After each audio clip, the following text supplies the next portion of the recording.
Light है, शुरू कर सकते हाँ हैं। पहले ये रिलीज कर देते हैं, ये रिलीज कर देते हैं। नासिर भाई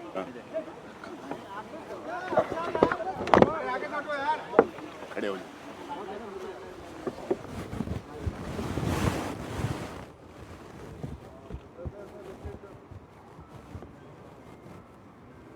देख लिया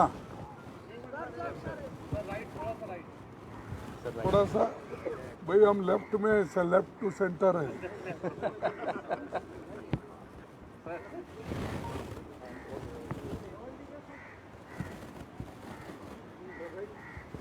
ओके, थैंक यू।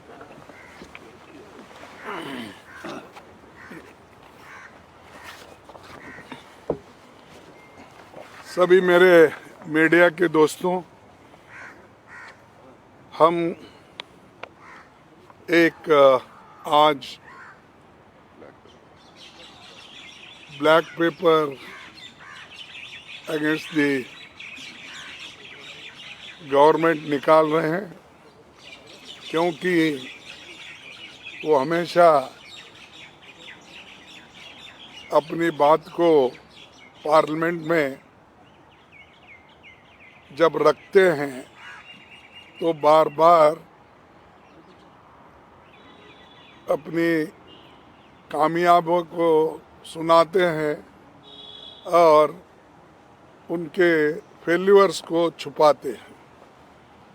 और जो हम उनके फेल्यूर्स के बारे में भी जब कहते हैं तब भी हमको उतना उसको महत्व नहीं दिया जाता है।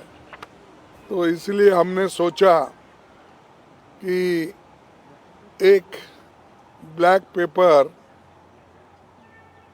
इस सरकार के खिलाफ निकालना और लोगों को बताना, इस दृष्टि से आज हम ये आपके सामने रख रहे हैं।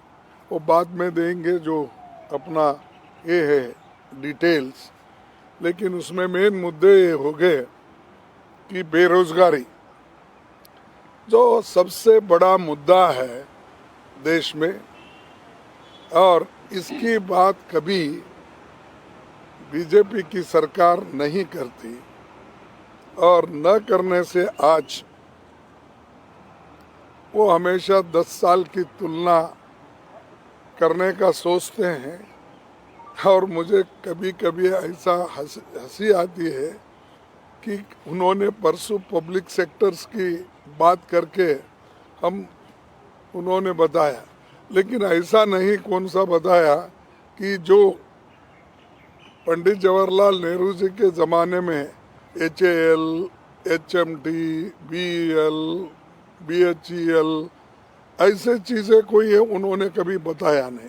वो कौन से हैं उनके ज़माने में पब्लिक सेक्टर्स, कितने लोगों को एम्प्लॉयमेंट मिला, कितने लोगों को अच्छी नौकरी मिली, ये उन्होंने कभी नहीं बताया। और दूसरी बात ये तो रोजगारी की, एक देहात में भी रोजगारी कम हो रही क्योंकि ये नरेगा का पैसा वो रिलीज नहीं कर रहे, और हर स्टेट में डिस्क्रिमिनेशन हो रहा है।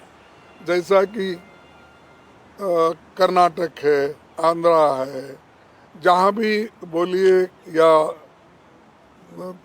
तेलंगाना है, केरला और कर्नाटक, सभी ऐसे जो यहाँ पर जो non Congress, non BJP states जो है, उनको निगलेक्ट किया जा रहा है। कहीं के भी वहाँ पर उनकी सरकार नहीं है, वहाँ पर उन्होंने कुछ पैसा छोड़ते नहीं, देते नहीं, और बाद में ये कहते हैं कि हमने तो रिलीज किया है, वो खर्च नहीं हुआ। ऐसा नहीं होता। जब जब खर्च करते हैं उस वक्त अगर आप इमीडिएटली पैसे देते फिर आगे का काम होता है, लेकिन वो पर्पसली वो लोगों को काम नहीं देना और खर्च नहीं हो रहा ये बोलना, ये एक बहुत बड़ी साजिश है। ये बीजेपी की सरकार की। और दूसरा महंगाई, महंगाई तो इतनी बड़ी है, तो वो नेहरू के ज़माने की कंपेयर करते हैं, इंदिरा गांधी जी के कंपेयर प्राइसेस उस वक्त क्या थे वो अरे आज आप क्या कर रहे हैं वो महत्व का है। You are ruling today. इस इन्फ्लेशन को कंट्रोल करने के लिए आपने क्या कदम उठाया ये महत्व का है, ना कि आज़ादी के पहले क्या था, फिर नेहरू जी ने क्या किया, इंदिरा जी ने क्या किया, राजीव ने क्या किया। क्योंकि कांग्रेस को तो आप गालियां देते दे दो, लेकिन ये मेन समस्या है महंगाई का। आपने इसको खाने पीने के सामान जो उसको कंट्रोल करना था वो नहीं किए।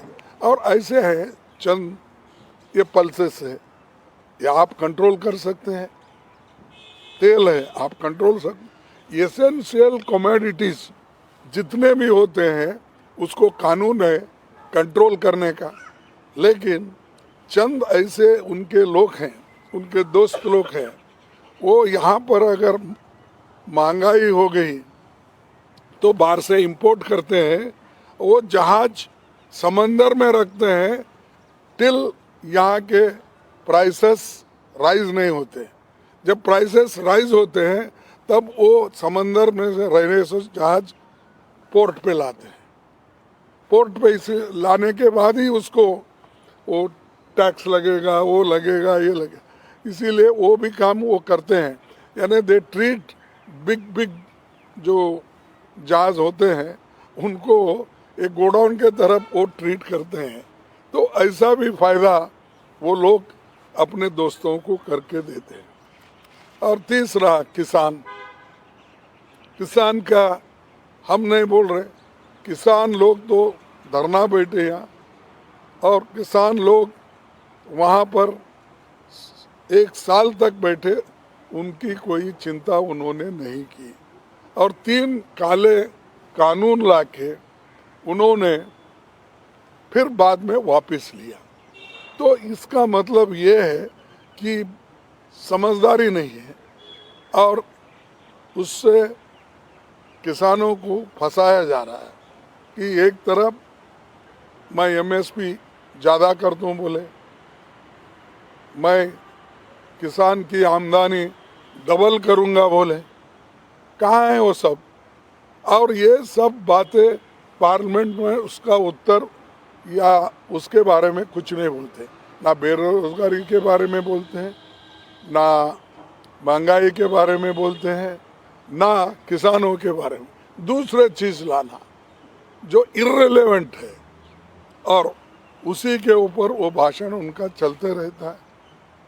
तो ये किसान का मुद्दा भी बहुत बड़ा है, और वो जो उनका वायदा था हर घंटे पे दो ये अपना डबल आमदनी करने का, वो कुछ भी नहीं है।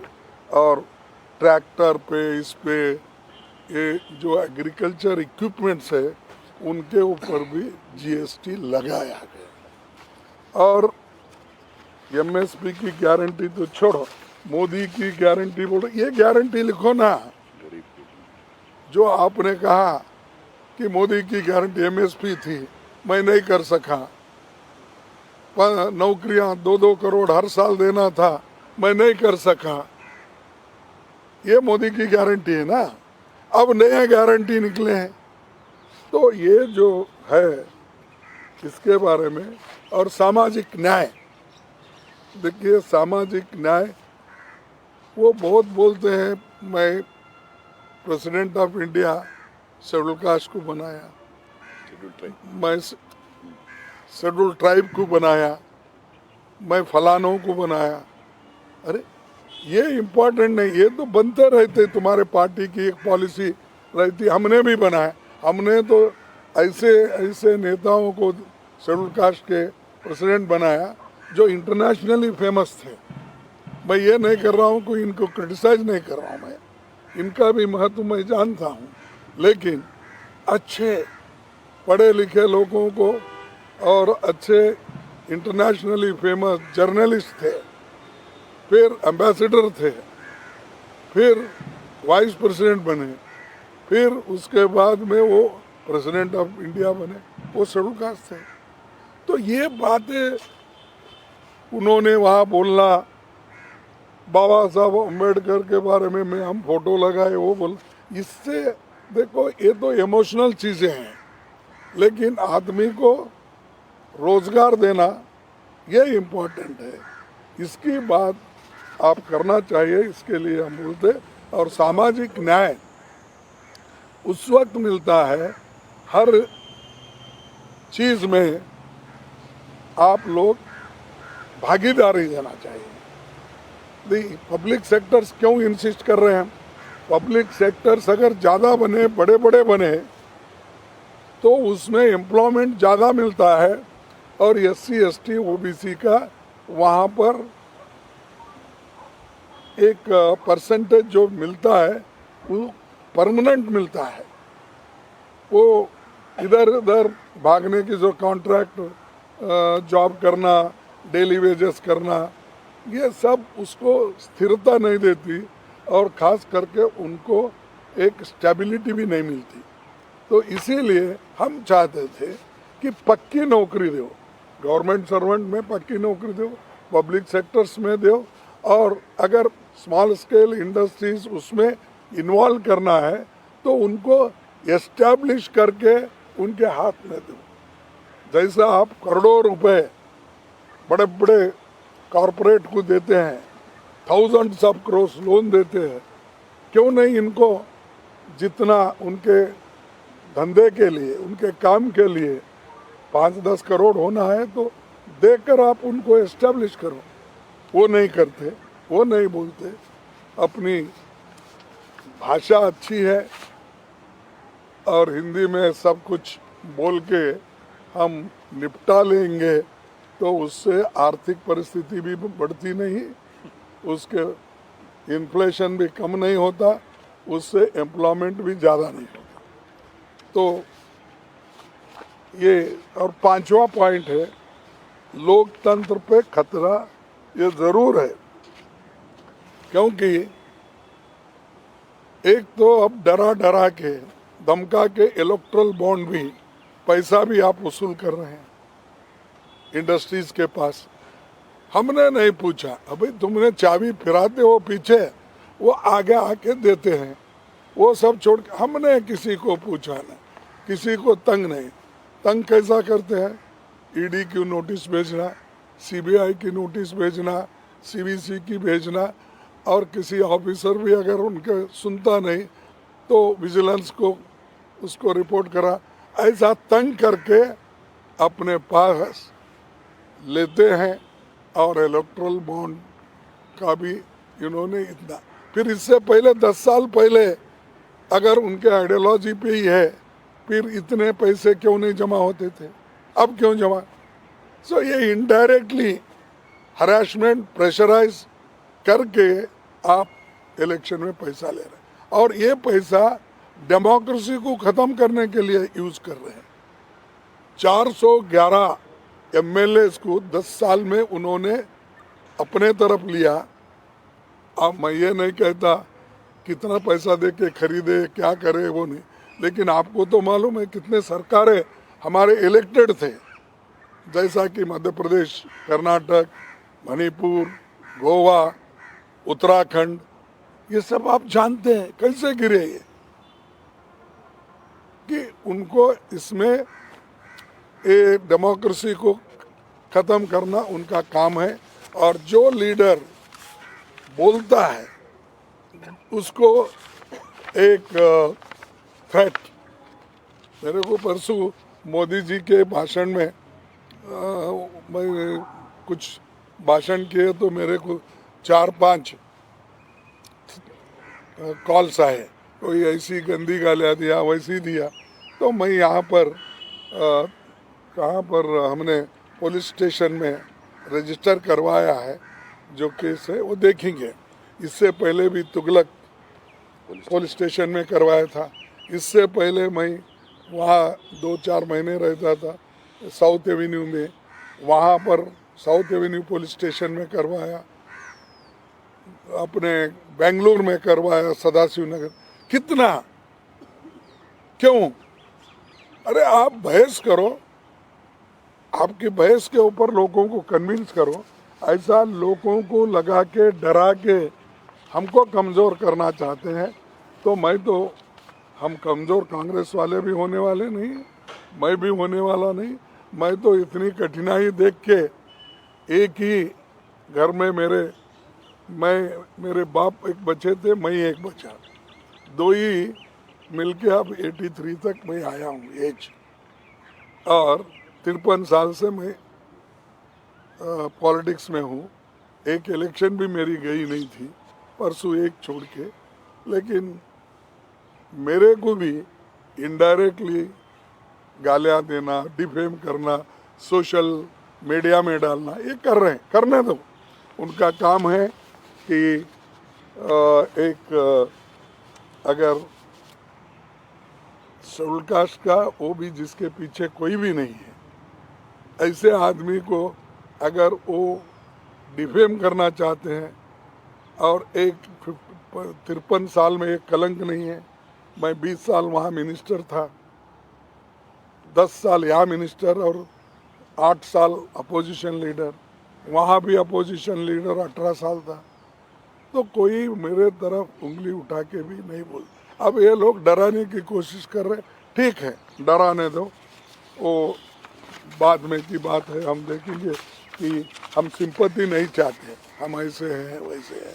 इसीलिए हम तो ये चाहते हैं कि जनता की भलाई के लिए इन्हों जो काम करना चाहिए वो काम नहीं हुआ, इसीलिए ये हमारा ब्लैक पेपर हम आपको प्रेजेंट कर रहे हैं।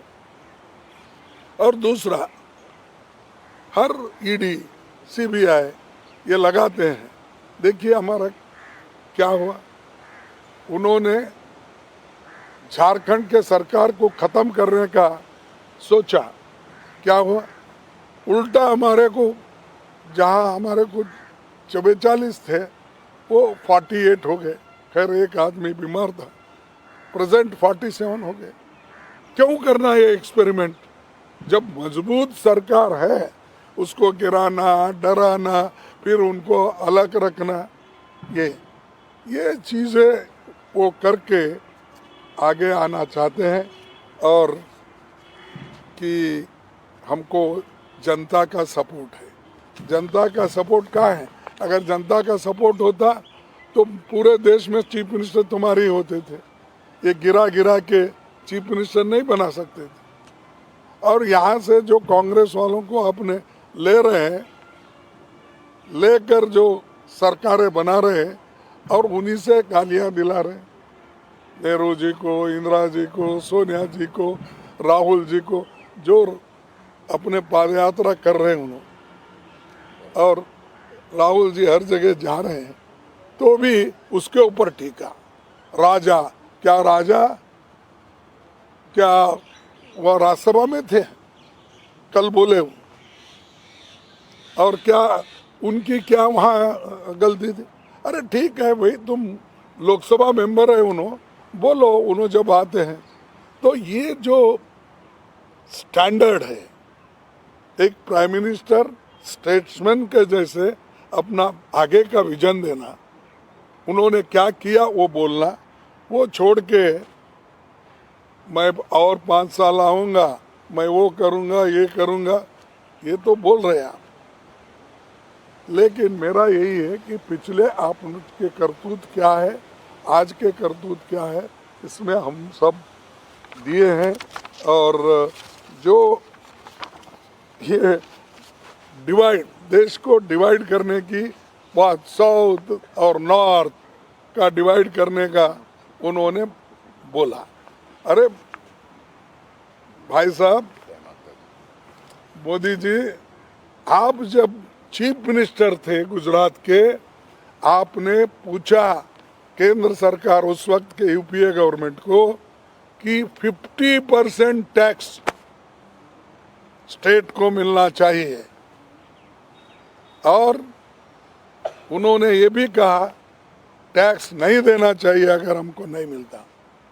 ये भी उदाहरण उन्होंने दिया, 48,600 करोड़ मैं टैक्स देता हूँ गुजरात, और मेरे को 2.5% वापिस मिलता है। फिर ये डिवाइड की बात हो गई नहीं। ये लोग अगर दूसरे पार्टी के लोग बात कर रहे हैं तो आपने तो खुद बोला चीफ मिनिस्टर होके, और वही बात अगर दूसरा बोलता है वो देशद्रोही होता है, वो देश तोड़ने की बात करता। तुम क्या करें?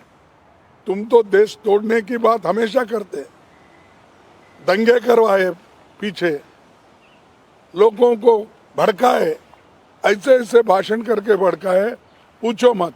और वही आदमी आज ये कहता है कि साउथ नॉर्थ की झगड़ा कर रहे हैं, देश को तोड़ना चाहते हैं। तुम कौन सी बात किए जब चीफ मिनिस्टर थे? तो वो उनको देखना चाहिए।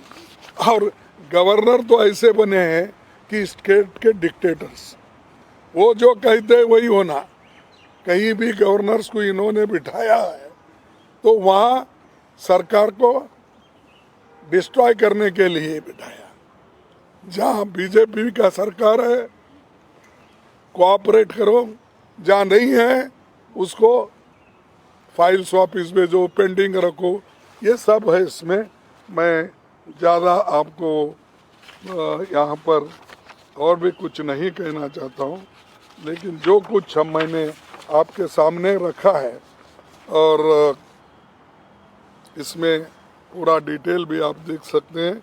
और आखिरी में एक ही बात करूँगा कि भाई कांग्रेस पार्टी ये महात्मा गांधी जी की पार्टी है। उसने स्वतंत्रता संग्राम में भारत को करके भारत को 200 वर्षों के ब्रिटिश अन्याय से निकाला, और 2024 में हम भारत को भाजपा के अन्याय के अंधेरे से बाहर लाएंगे इंडिया गठबंधन से, और न्याय प्रदान करेंगे और काम करते रहेंगे। भारत के लोगों को हमने पहले भी जो वायदा किया है वो वायदे हम निभाएंगे, जैसा कि right to work, right to education, right to food, ये सब कानून हमने बनाया। तो उन्होंने कहे कि ये मोदी 80 करोड़ लोगों को फ्री दे रहा। अरे भाई हम भी दे रहे थे, उसका रेट ही था 3 रुपये। उसके बाद हर स्टेट ने कहीं मुफ्त किया, कोई अलग किया, लेकिन इन्होंने इतने जोर से बोलते हैं कि दूसरे समझे कि क्या सच बोल रहा है। लेकिन ये आंकड़े अगर आप देखेंगे, ये खर्चा अगर आप देखेंगे तो वो आपको मालूम होगा। धन्यवाद। नहीं टाइम हो गया। हाँ नहीं, 2 मिनट नहीं, टाइम तो नहीं है, क्योंकि फिर मोदी साहब का भाषण शुरू होगा। नंबर 2 है। अब हाँ ऑलरेडी स्टार्ट हो गया। आज नहीं है वो। नहीं साहब नंबर 2 स्पीकर हैं। आज वो 56 लोग जो रिटायर हो गए,